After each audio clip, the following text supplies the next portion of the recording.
Marisa? Ano, já vím. Jak bych mohl zapomenout takovou tvář? Co, tenhle ciferník? Jsi vtipná. Mám rád vtipný holky. Až teď jsem si všimnul, jak krásný máš vlasy. Jo, to moc děkuju. Hele, a víš, kdo ještě má vlasy? Casey. A je vtipná. Moc vtipná, daleko vtipnější než já.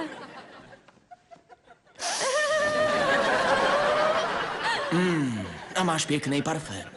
Já nemám žádný parfém. Hele, musím užít. Počkej, Mariso, co poznámky z matiky? Pětku!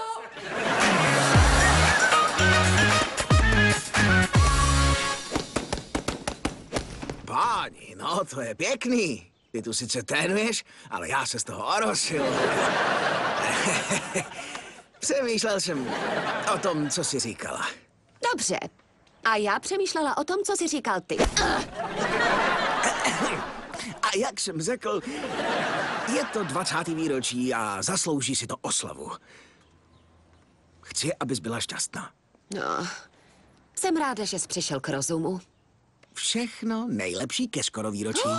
Jo. Craigu, to je vážně Já nádhera. věděl, že se ti bude líbit. Taky kdo by stál o nějakou oslavu. Ale ne. Ty jsi to nepochopil. Ten šperk je krásný a už se těším, až si ho vezmu na tu oslavu. Mimochodem, zamluvila jsem sál. Do úterka tam musíš složit zálohu. Lásko, já nechci žádnou velkou... Jo, složím tu zálohu dřív, než nakopneš špatnýho panáka. Čau, Mariso, jak je? Včera jsme po telefonu mluvili jen 4 vteřiny a ráno si ani nenastoupila a běžela si vedle autobusu. To je cvičení pro kardiaky. A když jsme u toho, musím jít. Hele, Mariso, co se to s tebou děje?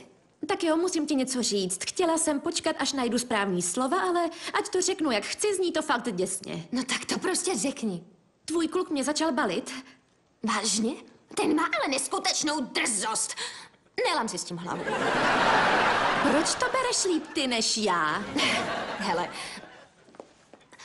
neměla bych to říkat, ale není to můj kluk, jasný? Vlastně je pravej opak mýho kluka. Je to tvoje holka. To ne. Já ho jen nemůžu vystát. Je špion a v jedné misi má vystupovat jako můj kluk. To dává smysl. Bylo jasný, že je to divný, že ses najednou vytasila s klukem. Teda bez urážky. Ne, v pohodě. A určitě se ti nelíbí? Ne, mám z něj pocity na zvracení. Takže mi říkáš, že je volný. Takže mi říkáš, že máme různý vkus. Hele, pro mě není, ale jestli jsi na nesnesitelný sobecký svalovce, pak jdi do toho. Jo, děkuju. Počkat, ale technicky s ním chodíš ty. Jen než splníme tu misi, pak mu dám kopačky. Ale buď tak hodná, odkopni ho jemně. Nepotřebuju pak poslouchat o nějaký příšerný, hádavý megeře bejvalce. Bez urážky. Pohodě.